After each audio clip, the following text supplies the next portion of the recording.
Assalamualaikum warahmatullahi wabarakatuh. Halo teman-teman, apa kabar kalian semuanya? Mudah-mudahan kalian pada sehat ya, amin.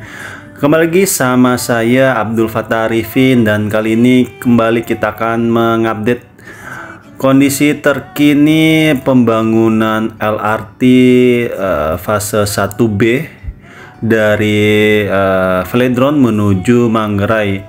Di kolom komentar ini banyak banget yang meminta saya, Bang, tolong update proyek LRT 1B ini. Oke, baiklah, beberapa menit ke depan kita akan membahasnya ya.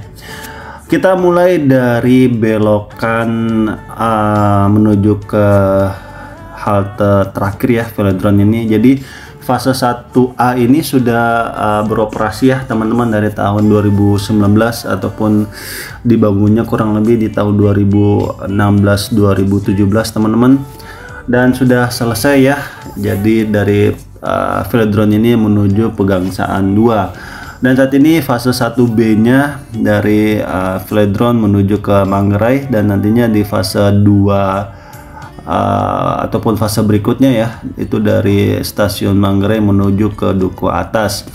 Di sini kalau kita lihat untuk slip tracknya ya, yang sebelah kiri ini, sebelah kiri ini menuju ke ini teman-teman, dari Velodrome menuju ke Pegangsaan 2 ya. Ini dari sisi kiri, dan kalau kita lihat di sisi kiri ataupun sisi kanan saat ini ya, ini sudah terpasang semuanya. Dan kemarin baru saja di test track ya, dan alhamdulillah berhasil, dan dilanjutkan lagi nih pembangunannya teman-teman. Kalau kita lihat nantinya teman-teman, sebagai informasi ya, jalur yang akan dibangun ini di fase 1B sepanjang kurang lebih 6,4 km dan akan terdapat 5 stasiun teman-teman, yaitu stasiun Rawamangun, terus stasiun Pramuka BPKP, terus stasiun Pasar Pramuka, terus stasiun Matraman, dan yang terakhir adalah stasiun Manggarai. Saat ini kita akan membahas mungkin lebih dititik fokuskan di stasiun Rawamangun ya. Nantinya ini akan ada 2 video teman-teman, ataupun 2 part ya. Jadi part pertama saat ini ya, kita akan membahas hanya stasiun Rawamangun aja. Nanti di part keduanya saya akan menyusuri ataupun berkendara sepeda motor ya dari bawah. Nanti saya mix dengan menggunakan drone juga dari Velodrome menuju ke stasiun Manggarai teman-teman. Aduh, mohon maaf ini agak flu ya. Oke, di sini kalau kita lihat di sisi kanannya slip tracknya sudah kayaknya sudah terpasang semua ya, dan di sisi depan kita ini kalau kita lihat ada semacam chipping ya, ataupun batu kerikil.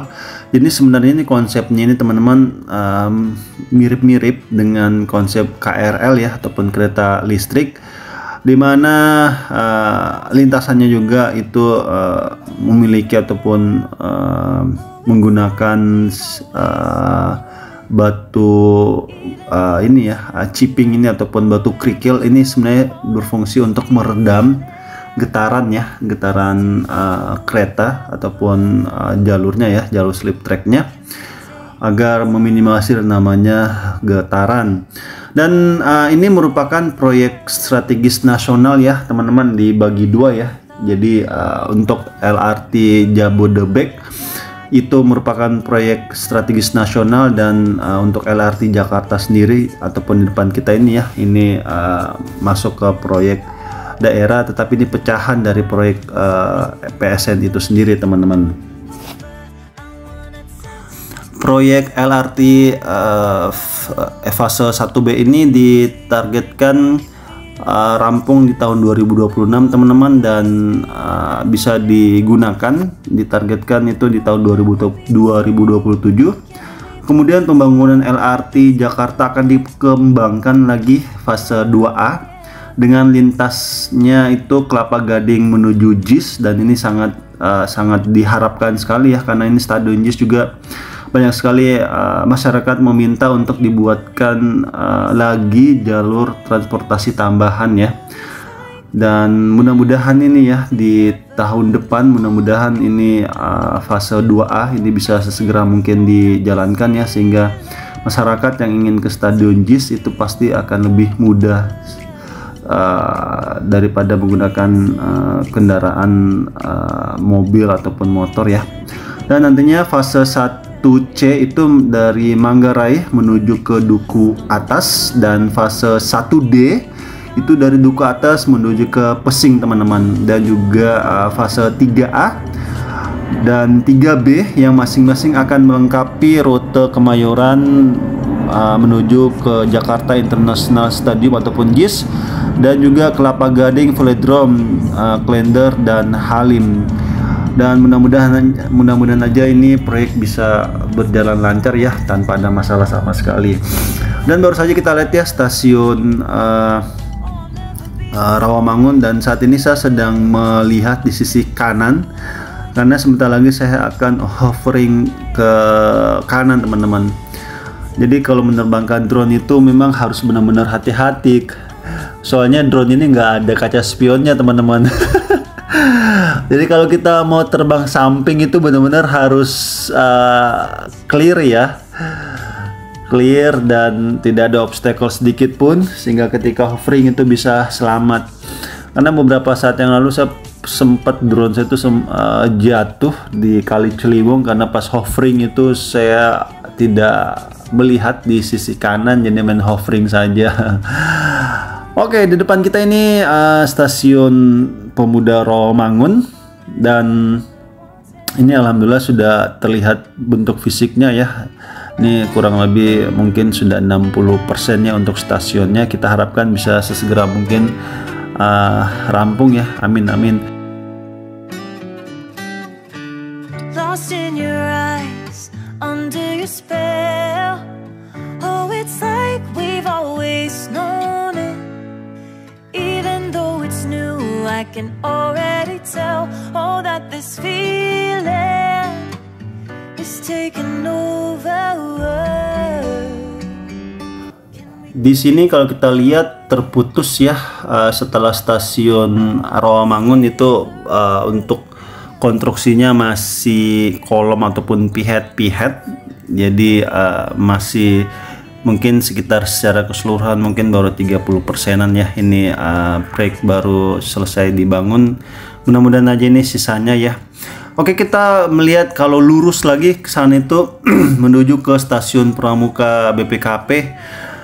Dan seperti inilah kondisi terkininya teman-teman. Sisi bawah ya masih groundbreakingnya lebih banyak daripada kolom-kolomnya, dan pastinya pembangunan ini tidaklah mudah ya teman-teman. Banyak sekali rintangan-rintangannya yang dilewatin ya, apalagi ini Jakarta kemacetannya memang sudah benar-benar kelewatan ya. Karena ini Jakarta apa ya, bagikan magnet tersendiri ya bagi kepala keluarga yang mencari rezeki ya. Karena rata-rata penyangga-penyangga Jakarta ini semacam kayak Tangerang, Depok, Bekasi, Bogor. Ini rata-rata mencari rezekinya di Jakarta, sehingga sudah cocok ya pemerintah kita membuatkan moda transportasi berbasis rel, sehingga penyangga-penyangganya ini bisa memarkirkan kendaraannya saja di rumah dan menuju Jakarta menggunakan LRT ataupun KRL ya. Oke, itu aja mungkin teman-teman update terkini ya progres stasiun LRT, khususnya stasiun Pemuda Rawamangun. Dan insya Allah part kedua saya akan menyusuri menggunakan sepeda motor dari Velodrome menuju ke stasiun Manggarai teman-teman. Jadi nanti juga akan saya mix, ada menggunakan drone juga. Dan untuk di sekitaran stasiun Manggarai itu sudah banyak sekali juga kolom-kolom yang naik teman-teman. Oke, nanti aja ya kita bahas biar lebih rinci ya pembahasannya. Oke, itu aja mungkin yang bisa saya berikan, dan yuk kita dukung terus pemerintah kita dalam membangun negeri ini sehingga pembangunannya cepat selesai dan bisa kita rasakan manfaatnya pastinya. Dan saya minta maaf teman-teman jika selama jalan-jalan tempat ini ada salah-salah kata ataupun salah-salah review. Saya hanyalah manusia biasa yang tidak luput dari kata salah ataupun hilaf. Dan akhir kalam, saya Abdul Fattah Arifin mohon undur diri. Assalamualaikum warahmatullahi wabarakatuh. Indonesia maju.